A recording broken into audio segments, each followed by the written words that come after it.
আমি আমার বান্ধবীর মেয়ের সাথে আমার বড় ছেলের বিয়ে দিয়েছিলাম, কিন্তু বাসর রাতেই আমার ছেলে নববধূকে ডিভোর্স দিয়ে দেয়।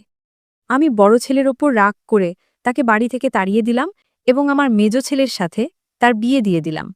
কিন্তু মেজ ছেলেও বাসর রাতেই তাকে ডিভোর্স দিয়ে দেয়।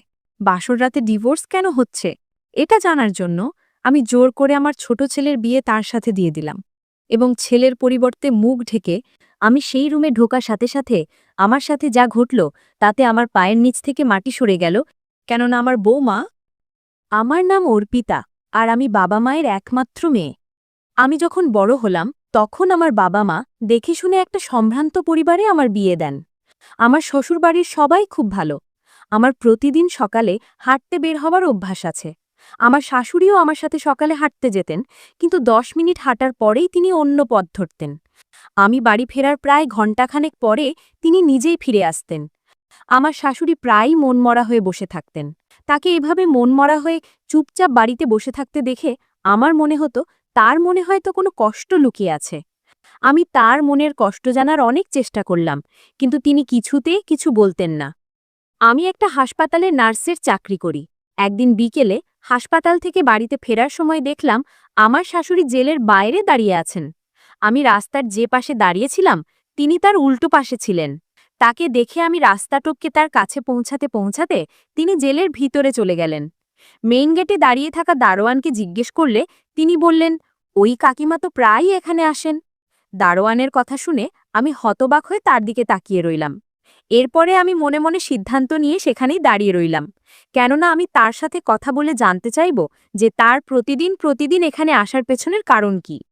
ঘণ্টাখানেক পর শাশুড়ি জেল থেকে বের হয়ে আমাকে সামনে দাঁড়িয়ে থাকতে দেখে ভয় পেয়ে গেলেন। আমি নরম গলায় তাকে জিজ্ঞেস করলাম, মা, আপনি এখানে কার সাথে দেখা করতে এসেছেন আর কেন?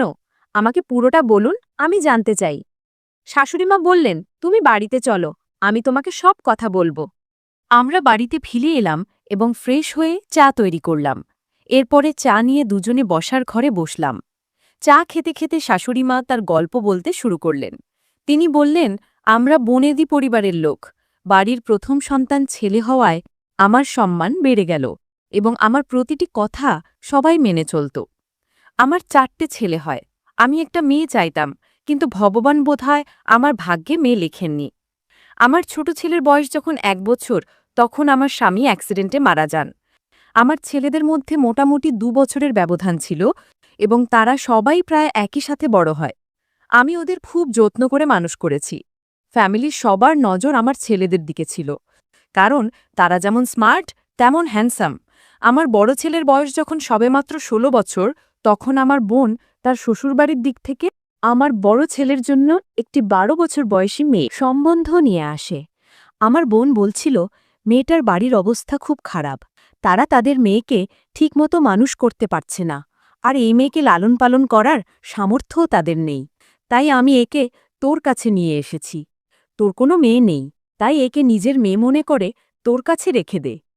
বিনাকে দেখে আমার খুব ভালো লাগলো, কেননা মেয়েটা খুবই মিষ্টি। আমার নিজেরও কোনো মেয়ে নেই, তাই আমি ওকে মানুষ করে আমার মেয়ের ইচ্ছা পূরণ করতে পারব। এরপরে বিনা আমার মেয়ে হয়ে আমাদের সাথে এই বাড়িতেই থাকতে লাগল। ও আমাকে মাসিমা বলে ডাকত এবং সবসময় আমার সঙ্গেই থাকত। বিনা নিজের হাতে করে আমার সব কাজ করে দিত, তাই ধীরে ধীরে আমিও বিনাকে মেয়ের মতো ভালোবেসে ফেলি। হঠাৎ 6 মাস পর ওর বাবা ওকে নিতে আসে। তিনি এসে বলেন, আমি আমার মেয়েকে নিয়ে যেতে এসেছি। ওকে কাছে রাখতে চাইলে কিছু সম্পত্তি ওর নামে করে দিতে হবে, যাতে ওর ভবিষ্যৎ সুরক্ষিত হয়। বিনার সঙ্গে থাকতে থাকতে আমি অভ্যস্ত হয়ে গেছি। ওকে ছেড়ে থাকতে পারবো না, তাই আমার একটি প্রপার্টি ওর নামে করে দিলাম, যাতে ওর বাবা সন্তুষ্ট হয়। প্রপার্টি দেওয়ার পরে ওর বাবা চুপচাপ ফিরে গেলেন। বিনার বাবা মা প্রায়ই ওর সাথে দেখা করতে আসত এবং মাঝে মাঝে বিনাও ওর বাবা মার সাথে দেখা করতে যেত। বিনার বাবা মায়ের অভাবের কারণে আমি তাদের মাঝে মাঝে কিছু টাকা দিয়ে সাহায্য করতাম। আমার সব ছেলেরাও বিনাকে খুব ভালোবাসত। তারা তাকে নিজের বোনের মতো মনে করত। বিনার বয়স যখন বিয়ের মতো হলো, তখন আমি ওর জন্য পাত্র খুঁজতে শুরু করি। সে সময় বিনার বাবা মা আমাদের বাড়িতে এসে বলল, আপনি যখন ওকে এত ভালোবাসেন, তখন ওকে সারা জীবন নিজের কাছে রেখে দিচ্ছেন না কেন? কিভাবে? আমি জিজ্ঞেস করলে তারা বলল, আপনার বড় ছেলের সাথে ওর বিয়ে দিয়ে দিন, তাহলে বিনা চিরদিন আপনার কাছেই থাকবে। আমি তাদের কথা শুনে হতবাক হয়ে গেলাম এবং বললাম, আমি তো কখনো এভাবে ভাবিনি, কেননা আমি তো ওকে আমার ছেলেদের বোন ভাবি। এরপর ওর বাবা মা আমাকে বোঝাতে লাগল যে আমরা আপনাদের তেমন কোনো আত্মীয় না, আর বিনাও আপনার নিজের মেয়ে না, তাই বিনা ও রাজের বিয়েতে কোনো অসুবিধা নেই। তাহলে বিনা চিরদিন আপনার কাছেই থাকবে। আমি তাদের কথা শুনে হতবাক হয়ে গেলাম এবং বললাম, আমি তো কখনো এভাবে ভাবিনি, কেননা আমি তো ওকে আমার ছেলেদের বোন ভাবি। এরপর ওর বাবা মা আমাকে বোঝাতে লাগল যে আমরা আপনাদের তেমন কোনো আত্মীয় না, আর বিনাও আপনার নিজের মেয়ে না, তাই বিনা ও রাজের বিয়েতে কোনো অসুবিধা নেই।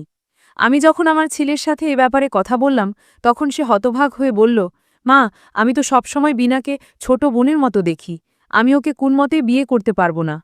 অনেক বোঝানোর পরেও আমার ছেলে বিনাকে বিয়ে করতে রাজি হচ্ছিল না, কিন্তু আমি ওকে বুঝিয়ে শুনিয়ে রাজি করলাম এবং ওর বিয়ে বিনার সঙ্গে দিয়ে দিলাম। রাজের সাথে বিনার বিয়ে দিয়ে আমি খুব খুশি ছিলাম, কেননা আমার ভয় ছিল যদি অন্য কোনো মেয়েকে ছেলের বউ করে নিয়ে আসতাম তাহলে তার ব্যবহার কেমন হবে কে জানে। যাই হোক, দুজনকে বাসর ঘরে রেখে আমি আমার ঘরে ফিরে এসে বিছানায় শুয়ে পড়লাম। কিন্তু কিছুক্ষণ পরেই ছেলের ঘর থেকে চিৎকারের আওয়াজ আসতে লাগল। দেখে আমি ভয় পেয়ে দৌড়ে বেরিয়ে এলাম। বাড়িতে যে সমস্ত আত্মীয় স্বজন থেকে গেছিল তারাও সবাই দৌড়ে এলো। ছেলের ঘরের সামনে এসে দেখি ঘরের দরজা খোলা। ঘরের ভেতরে পা রাখতেই দেখলাম ছেলে সোফায় বসে আছে আর বিনা ঘরের মেঝেতে বসে কাঁদছে। আমি দৌড়ে গিয়ে বিনাকে জড়িয়ে ধরে বললাম, কি হয়েছে মা? বিনা কোনো উত্তর দিল না, কিন্তু বড় ছেলে সোফা ছেড়ে উঠে দাঁড়িয়ে বলল, মা, বিনাকে আমি ডিভোর্স দেব। ওর এই কথা শুনে আমি হতবাক হয়ে গেলাম। আমাদের আত্মীয়দের সবার মুখ হাঁ হয়ে গেল যে বাসর রাতেই ডিভোর্সের কথা উঠছে কেন। আমি রেগে গিয়ে ছেলের মুখে থাপ্পড় মেরে বললাম, কি সব ফালতু কথা বলছিস? মাথা ঠিক আছে তো? সে বলল, মা, আমি সত্যি বলছি, আমি সত্যিই বিনাকে ডিভোর্স দিতে চাই। আমি ছেলের গালে আবার থাপ্পড় মেরে চিৎকার করে বললাম, কি হচ্ছে এসব? কিন্তু ছেলে আমার কোনো কথা না শুনে বিনাকে ডিভোর্স দিয়ে দিল। এতে আমি রেগে গিয়ে ওকে বাড়ি থেকে বের করে দিলাম আর বললাম, আজকের পর তুই আমার জন্য মরে গেছিস, ভবিষ্যতে আর এই বাড়িতে পা দিবি না। ছেলে চুপচাপ বাড়ি থেকে বেরিয়ে গেল, কিন্তু সে কেন বিনাকে ডিভোর্স দিল সে ব্যাপারে আমাকে কিছুই বলল না। যখন আমি বিনাকে জিজ্ঞেস করলাম, তখন সে বলল, আমি জানি না, ও ঘরে এসেই বলে আমি তোমাকে বিয়ে করতে চাইনি, কিন্তু মা, জোর করে তোমার সাথে আমার বিয়ে দিয়েছেন, তাই আমি তোমাকে ডিভোর্স দেব। এই কথা বলার পরই বিনা ফুপিয়ে ফুপিয়ে কাঁদতে লাগল। সব কথা শুনে আত্মীয়রা সবাই আমাকে দোষারোপ করে বলতে লাগল, ছেলেকে কিভাবে মানুষ করেছ যে সে এমন কাজ করতে পারল। রাজ এত লোকের সামনে আমার নাক কেটে দিয়েছে। বিনার বাবা মাও সেখানে ছিল, তারা তাদের মেয়েকে অন্য ঘরে নিয়ে গেল, আর আমি আমার ঘরে চলে এলাম। আমি এখনো বিশ্বাস করতে পারছিলাম না যে আমার এত ভালো, ভদ্র ছেলে এমনটা করতে পেরেছে। সে কেন সবার সামনে আমাকে এভাবে অপমান করল এবং বিনাকে কেন ডিভোর্স দিল সেটা জানার খুব ইচ্ছে ছিল, কেননা নিশ্চয়ই এর কোনো না কোনো কারণ আছে। পরদিন সকালে বিনার বাবা মা ঝামেলা পাকাতে শুরু করল যে আমাদের মেয়ের ভবিষ্যৎ নষ্ট হয়ে গেছে, ডিভোর্সি মেয়েকে কে বিয়ে করবে আর কেন করবে? আপনার ছেলে আমার মেয়ের জীবনটা নষ্ট করে দিয়েছে, ওর নামে এমন কিছু নেইও যে কেউ ওকে সম্পত্তির লোভে বিয়ে করবে। আমার খুব খারাপ লাগছিল যে ছেলের কারণে আমাকে আজ এই দিন দেখতে হচ্ছে। আমি বুঝতে পারছি যে বিনার মা সঠিক কথাই বলেছে, তাই আমি আমার বড় ছেলেকে বাড়ি ও আমার সম্পত্তি থেকে বের করে দিলাম এবং তার ভাগের পুরো সম্পত্তি বিনার নামে করে দিলাম। বিনা আমাকে খুব ভালোবাসত এবং বলতে লাগল, তুমিই আমার মা, আমি তোমাকে ছেড়ে কখনো যাব না। বিনার ডিভোর্স হয়ে যাওয়ার পরে ও প্রায় কাছের একটা পার্কে হাঁটতে যেত, আমিও ওকে যেতে দিতাম যাতে বেচারার মন একটু ভালো থাকে। বিনা আমাকে দেখানোর জন্য হাসি খুশি থাকত, কিন্তু আমি জানতাম যে সে খুশি না। মাঝে মাঝে ওর কাজকারবার আমার কাছে অদ্ভুত লাগত, কিন্তু আমি তা এই ভেবে উপেক্ষা করে যেতাম যে এটা হয়তো ওর মন খারাপের জন্য হচ্ছে। ও সারা দিন ফোনে কথা বলতে থাকত, আমি জিজ্ঞেস করলে বলতো মায়ের সাথে কথা বলছি। মাঝে মাঝে মন খারাপ করে কাঁদতে শুরু করত। এদিকে আমার তৃতীয় ছেলের অ্যাক্সিডেন্ট হয় এবং সেই চিরতরে এই পৃথিবী ছেড়ে চলে গেল। বড় ছেলে কোথায় কি জানে, আরেক ছেলে আমাকে ছেড়ে চিরতরে চলে গেছে। এতে আমার মনে হলো আমার কোমর যেন ভেঙে গেছে। বিনা আমাকে সাহস দিত এবং ওর কারণে আমি ব্যস্ত থেকে নিজের মনের দুঃখ কিছুটা ভুলে থাকতাম। কিছুদিন পর বিনার বাবা মা আমাদের বাড়িতে এলো এবং তারা বলল, আপনার বিনার দরকার, তাই বিনার সাথে আপনার মেজ ছেলের বিয়ে দিয়ে দিন। তাদের কথা শুনে আমি রাজি হয়ে গেলাম এবং মেজ ছেলেকে ডেকে বললাম, আমি তোমার সাথে বিনার বিয়ে দিতে চাই। ছেলে দোনামোনা করে বলল, দাদা কেন ওকে ডিভোর্স দিয়েছে সেটাই জানি না, তাই আমি ওকে কিভাবে বিয়ে করতে পারি? ছেলে কোনো মতে রাজি হচ্ছিল না। আমি তাকে মাথার দিব্যি দিয়ে বললাম, বিনাকে বিয়ে না করলে আমার মরা মুখ দেখবি। আমার কথায় ভয় পেয়ে ছেলে বিয়েতে রাজি হয়। বিনা আমাকে স্পষ্ট করে বলেছিল যে তুমি আমার মা, তুমি যদি আমাকে কোনো ভিখারিকে বিয়ে করতে বলো তাহলে আমি তাই করব। বিনার কথায় আমি খুশি হয়ে তাদের দুজনের বিয়ে দিয়ে দিলাম। বিয়ে হয়ে যাবার পরে আমি খুব তৃপ্তি বোধ করেছিলাম যে এবার সবকিছু ঠিক হয়ে যাবে, কিন্তু মনের মধ্যে একটা অস্থিরতা থেকেই গেছিল। তাই আমি ভগবানের কাছে বারবার প্রার্থনা করছিলাম যেন সবকিছু ঠিকঠাকভাবে কেটে যায়। এরপর আমি আমার ঘরে এসে শুয়ে পড়লাম। কিছুক্ষণ পরে আমি যেটার ভয় পাচ্ছিলাম সেটাই হলো, ছেলের ঘর থেকে আবারও চিৎকারের আওয়াজ আসতে লাগল। আমি কোনোরকমই নিজেকে সামলে নিয়ে দৌড়ে গিয়ে সেই একই দৃশ্য দেখলাম, যেটা আমি আগেও একবার দেখেছি। আমার এই ছেলেও বাসর রাতেই বউকে ডিভোর্স দেওয়ার কথা বলছে। আমি কারণ জিজ্ঞেস করলে কোনো কারণ নেই বলে সে নিজেই বাড়ি ছেড়ে চলে গেল। আমি মাথামুন্ডু কিছুই বুঝতে পারছিলাম না যে এমন কি হলো যে বিনাকে আবার ডিভোর্সের সামনে পড়তে হলো। বেচারি মেয়েটার উপর কেন এমন ঝড় যাচ্ছে? আবারও আমাকে সবার সামনে অপমান হতে হলো। কিন্তু এবার আমার সন্দেহ হতে শুরু করল যে আমার এই ছেলেরও ওকে ডিভোর্স দেওয়ার পেছনে নিশ্চয়ই কোনো কারণ তো আছেই। কিন্তু এখন প্রশ্ন হল, দোষটা কার, আমার ছেলের নাকি বিনার? টেনশনে আমি পাগল হয়ে যাচ্ছি, কেননা আমার দুই ছেলে বাড়ি ছেড়ে চলে গেছে, এক ছেলে মারা গেছে। এখন আমি বুঝতে পারছি না আমি কি করব। তবে আশ্চর্যের বিষয় হল, এবারও বিনা ওর বাবা মায়ের সাথে ফিরে যেতে রাজি হল না। কিন্তু ও আমার কাছে থেকেও আমার সাথে ছিল না। ও সারাক্ষণ নিজের ঘরে দরজা বন্ধ করে বসে থাকত। একদিন আমি অসুস্থ হলে আমার ছোট ছেলেকে নিয়ে ডাক্তারের কাছে গেলাম। ফেরার সময় ছেলেকে বললাম, খুব খিদে পেয়েছে, চল কিছু খেয়ে নি। এরপরে আমরা দুজনে একটা রেস্টুরেন্টে ঢুকলাম। আমরা রেস্টুরেন্টের দরজার কাছে পৌঁছাতেই বড় ছেলেকে দেখতে পেলাম। সে একটা মেয়ের সাথে বসেছিল। মেয়েটা আমাদের দিকে পিঠ করেছিল, তাই আমি তাকে দেখতে পেলাম না। যাই হোক, আমি চুপচাপ ছোট ছেলের সাথে এক কোণে গিয়ে বসলাম। এত দূর থেকে ওদের কথা শুনতে পাচ্ছিলাম না, কিন্তু মনে হচ্ছিল কিছু একটা নিয়ে দুজনের মধ্যে ঝগড়া হচ্ছে। কিছুক্ষণ পরে আমার বড় ছেলে মেয়েটিকে নিয়ে সেখান থেকে বেরিয়ে গেল। মেয়েটিকে পিছন থেকে দেখে আমার সন্দেহ হলো, কারণ তার চালচলন পুরো বিনার মতো। কিন্তু আবার আমি মনে মনে ভাবলাম, বিনা এখানে আসবে কেন? ওদের তো ডিভোর্স হয়ে গেছে। তারপরে আমি শিওর হওয়ার জন্য সঙ্গে সঙ্গে বাড়ির কাজের মেয়েকে ফোন করে বললাম, দেখো তো বিনা বাড়িতে আছে কিনা। কিছুক্ষণ পরে কাজের মেয়েটি আমাকে বলল, না, দিদি তো বাড়িতে নেই। কাজের মেয়ের কথা শোনার পর থেকে আমার মনে বিনাকে নিয়ে সন্দেহ হতে লাগল। তাই বাড়ি ফেরার পর থেকে আমি বিনার ওপর নজর রাখতে শুরু করলাম। কিন্তু তেমন বিশেষ কিছু দেখতে পেলাম না। শুধুমাত্র দেখতাম মাঝে মাঝে একা একা কোথাও বেরিয়ে যায়। একদিন আমিও তার পিছু নিয়ে দেখলাম, বিনা পার্কে আমার মেজ ছেলের সাথে দেখা করে অনেকক্ষণ ধরে কথা বলল। বিনার এই কাণ্ড দেখে আমি হতবাক হয়ে গেলাম যে ওদের তো ডিভোর্স হয়ে গেছে, তারপরেও বিনা আমার ছেলেদের সঙ্গে যোগাযোগ করছে কেন? ওর উদ্দেশ্য কি? আমি বিনাকে অনেকবার জিজ্ঞেস করার চেষ্টা করেছি যে আমার ছেলেরা তোমাকে ডিভোর্স দিয়েছে কেন, কিন্তু ও কিছুই বলতো না। এখন এই রহস্যের জট খোলার জন্য আমি ব্যাকুল হয়ে উঠলাম। একদিন আমি বিনাকে ডেকে বললাম যে আমি আমার ছোট ছেলের সাথে ওর বিয়ে দিতে চাই। আমার কথা শুনে বিনা ধীর গলায় বলল, তুমি আমার মা, তাই তুমি যার সাথেই আমার বিয়ে দেবে আমি তাকেই বিয়ে করে নেব। এবার আমি আমার ছোট ছেলের সাথে বিনার বিয়ে শুধুমাত্র এই কারণে দিতে চাইলাম যাতে আমি জানতে পারি যে বাসর রাতে কি এমন হয় যে আমার ছেলেরা ওকে ডিভোর্স দিয়ে দেয়। এরপরে আমি পঞ্জিকা দেখে বিয়ের দিন স্থির করলাম। বিনাকে খুব খুশি মনে হলো এবং আমার ছেলেও আমার সিদ্ধান্ত মাথা পেতে নিল।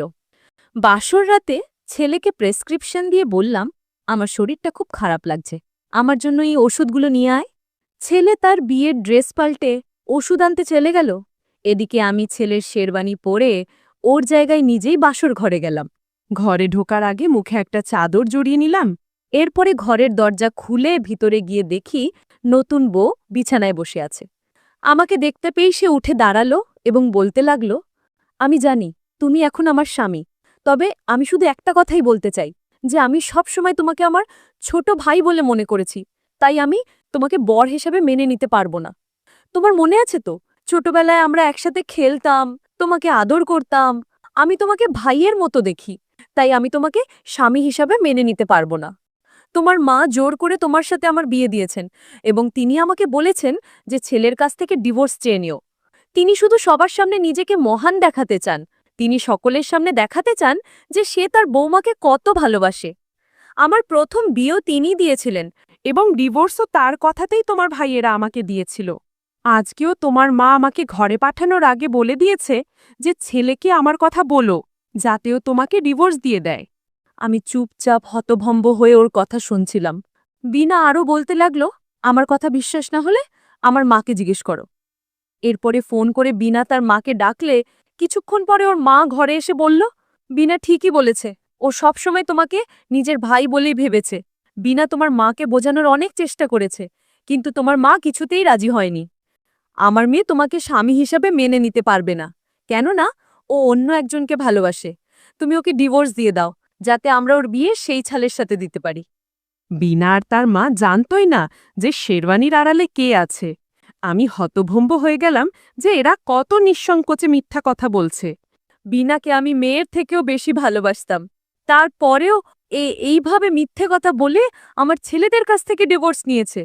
তাদের এসব বাটপাড়ি দেখে ঠিক থাকতে না পেরে আমি আমার মুখ থেকে কাপড়টা ছুঁড়ে ফেলে দিলাম। হঠাৎ এভাবে আমাকে সামনে দেখে তারা দুজনেই ভয় পেয়ে গেল এবং বিনার মুখ থেকে বেরিয়ে এলো, মা তুমি এখানে? বিনার মাও আমাকে দেখে স্তব্ধ হয়ে গেল, কেননা ওরা ভাবতেও পারেনি যে শেরওয়ানি পরে বর বেশে আমি ওদের সামনে দাঁড়িয়ে। আমি এগিয়ে গিয়ে বিনার মুখে চড় মেরে চিৎকার করে বললাম, খবরদার আমাকে মা বলবি না। তুই যে এতটা জঘন্য হতে পারিস তা আমি ভাবতেও পারিনি। তুই আমাকে আমার ছেলেদের বিরুদ্ধে করে দিয়েছিস। তোর কারণেই আমি আমার ছেলেদের বাড়ি থেকে বের করে দিয়েছি। বিনার মা এগিয়ে এসে বলল, দিদি আমার কথাটা শুনুন। আমি তাকে ধাক্কা দিয়ে দূরে সরিয়ে দিলাম। বিনা যখন বুঝতে পারল যে আমি সব জেনে ফেলেছি, তখনও তাড়াতাড়ি করে আমাকে ধরে চেয়ারে জোর করে বসিয়ে দিল। এরপরে ওর মায়ের দিকে ইঙ্গিত করল, আর দেখতে দেখতে ওরা ওড়না দিয়ে আমার হাত পা চেয়ারের সাথে বেঁধে দিল। এরপরে আমার মুখে এক টুকরো কাপড়ও ঢুকিয়ে দিল। বিনা বলল, ক্ষমা করো দিও, কিন্তু তুমি যেহেতু সবকিছু জেনে ফেলেছ, তাই তোমার সাথে এসব করতেই হলো। আমি চিৎকার করতে চেয়েছিলাম, কিন্তু মুখে কাপড় থাকার কারণে আমার মুখ দিয়ে কোনো আওয়াজ বের হচ্ছিল না। হঠাৎ দরজার বাইরে থেকে আমার এক মহিলা আত্মীয় বলল, সব ঠিক আছে তো? দরজা না খুলেই বিনা বলল, হ্যাঁ সব ঠিক আছে, আপনি গিয়ে শুয়ে পড়ুন। এরপরে ওরা আমাকে চেয়ারসহ বাথরুমে আটকে রাখে। কিছুক্ষণ পর আমি ছেলের কণ্ঠস্বর শুনতে পেলাম। ছেলে বিনাকে জিজ্ঞাসা করল, মা কোথায়? মিনা বলল, তিনি তো তার ঘরেই আছেন। এরপরে সব চুপচাপ। ছেলে নিশ্চয়ই আমাকে খুঁজছে, কিন্তু খুঁজে পাচ্ছে না। আমি কখনো কল্পনাও করিনি যে আমার সাথে এমন কিছু ঘটতে পারে। কিছুক্ষণ পরেই আবার বাইরে থেকে আওয়াজ শুনতে পেলাম। ছেলে আমাকে ডাকতে ডাকতে বাইরে বেরিয়ে গেল। আমি অনেক চেষ্টা করলাম, কিন্তু কোনো মতে নিজেকে খুলতে পারলাম না। ওরা খুব শক্ত করে বেঁধে গেছে। কিছুক্ষণ পরে বিনার মা এসে আমাকে টানতে টানতে স্টোর রুমে নিয়ে গিয়ে আটকে রাখল। আমি তখনও শেরওয়ানি পরে বেঘে আছি। ঘরের দরজা বন্ধ থাকায় আমার শরীর খারাপ হতে শুরু করল। আমার বাঁচার কোনো আশা ছিল না। ছেলে আমাকে খুঁজতে লাগল, কিন্তু সারাটা দিন পার হওয়ার পরেও সে আমাকে খুঁজে পায়নি। আমি এখানে বন্দী হয়ে আছি। 2 দিন হয়ে গেল। বিনা দিনে মাত্র একবার খাবার দিতে আসত। আমি খিদে তেষ্টায় মরছিলাম, তাই নিজেকে ছাড়ানোর চেষ্টা শুরু করতে লাগলাম, যেটা গত 2 দিন ধরে করেই যাচ্ছি। সন্ধে নাগাদ অনেক জোর খাটিয়ে নিজেকে খুলে ফেললাম এবং নিজেকে মুক্ত করলাম। রাতে যখন দরজা খুলে বিনা খাবার দিতে ভেতরে এলো, তখন স্টোর রুমে পড়ে থাকা একটা কাঠের টুকরো দিয়ে ওর মাথায় বাড়ি মেরে ওকে অজ্ঞান করে দিই এবং কোনো রকমে দৌড়ে স্টোর রুম থেকে বাইরে বেরিয়ে আসি। ছেলে আমাকে খুঁজতে খুঁজতে ক্লান্ত হয়ে পড়েছিল। আমি দৌড়ানোর সময় ছেলেকে ডাকতে লাগলাম। আমার আওয়াজ শোনা মাত্রই সে দৌড়ে আমার দিকে ছুটে এলো। ছেলে আমার কাছে পৌঁছাতে পৌঁছাতে আমি মাথা ঘুরে পড়ে গেলাম এবং অজ্ঞান হওয়ার আগে ওকে কোনো রকমে বললাম, বিনা আমাকে কিডন্যাপ করে স্টোর রুমে আটকে রেখেছিল। এরপরে আমি সেখানেই অজ্ঞান হয়ে পড়ি। যখন জ্ঞান ফিরল, তখন আমি হাসপাতালের বেডে শুয়ে এবং আমার বড় 2 ছেলেও আমার সামনে দাঁড়িয়ে। তাদের দুজনকে সামনে দেখে আমার মনে হলো আমি পুরোপুরি সুস্থ হয়ে গেছি। এরপরে আমি বিনার কথা জিজ্ঞেস করলে ছোট ছেলে বলল, সে একটা বাটপার। তোমাকে খুনের চেষ্টার জন্য সে তার বাবা মায়ের সাথে জেলে আছে। এরপরে আমার ছোট ছেলে আমাকে পুরো ঘটনা প্রথম থেকে খুলে বলল। ও বলল, বিনার বাবা মায়ের প্রথম থেকে আমার সম্পত্তির উপর লোভ ছিল, তাই তারা প্ল্যান করে তাদের মেয়েকে আমাকে দিয়েছিল। যাতে ওরা বিনার মাধ্যমে আমার সব সম্পত্তি দখল করতে পারে।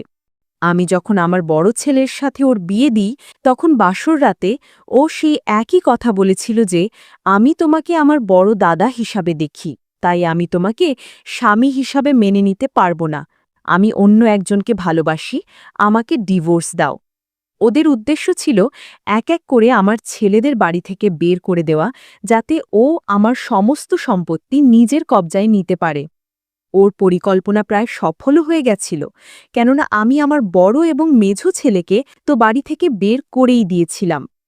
পরে ও নিজের স্বার্থ সম্পূর্ণ সুরক্ষিত করতে আমার ছেলেদের সঙ্গে দেখা করে ওদের বলতো, তোমার মা তোমাদেরকে তার জীবন এবং সম্পত্তি দুটো থেকেই চিরদিনের জন্য বের করে দিয়েছে। তোমাদের সঙ্গে তোমার মায়ের আর কোনো সম্পর্ক নেই, তাই আর কখনো ওই বাড়িতে ফিরো না। এই অবধি তবুও ঠিক ছিল, কিন্তু ওরা সম্পত্তির লোভে ইচ্ছাকৃতভাবে আমার তৃতীয় ছেলের অ্যাক্সিডেন্ট করায়, যাতে আমার সেই ছেলে মারা যায়। এরা এই তিনজনে মিলে আমার সুখী সংসারটা বরবাদ করে দিয়েছিল। আমি ওকে নিজের মেয়ের থেকেও বেশি ভালোবাসতাম, কিন্তু ও আমার পুরো সংসার খেয়ে ফেলতে চাইছিল, আর এই সবই ওকে ওর মা বাবা শিখিয়েছে। আজ ওরা তিনজনেই জেলে আছে। মাঝে মাঝে জেলে বিনার সাথে দেখা করতে যাই, কারণ যেমনই হোক আমি তো ওকে আমার মেয়ে হিসাবেই বড় করেছি, তাই যখন ওকে দেখতে মন চায় তখন আমি যাই। সে আমার কাছে ক্ষমা চেয়েছে, কিন্তু আমি ওকে ক্ষমা করতে পারিনি। ও আমার এক ছেলেকে আমার কাছ থেকে কেড়ে নিয়েছে, যে আর কোনো দিন ফিরে আসবে না। এসব কথা বলার পর শাশুড়ি আরও বলতে শুরু করেন যে আমি আমার ৩ ছেলের আবার বিয়ে দিয়েছি। আজ আমার ছেলেরা নিজ নিজ সংসারে খুশি। আমি প্রতিদিন সকালে তোমার সাথে হাঁটতে যাই, কিন্তু একটু পরেই আমি অন্য রাস্তা ধরি,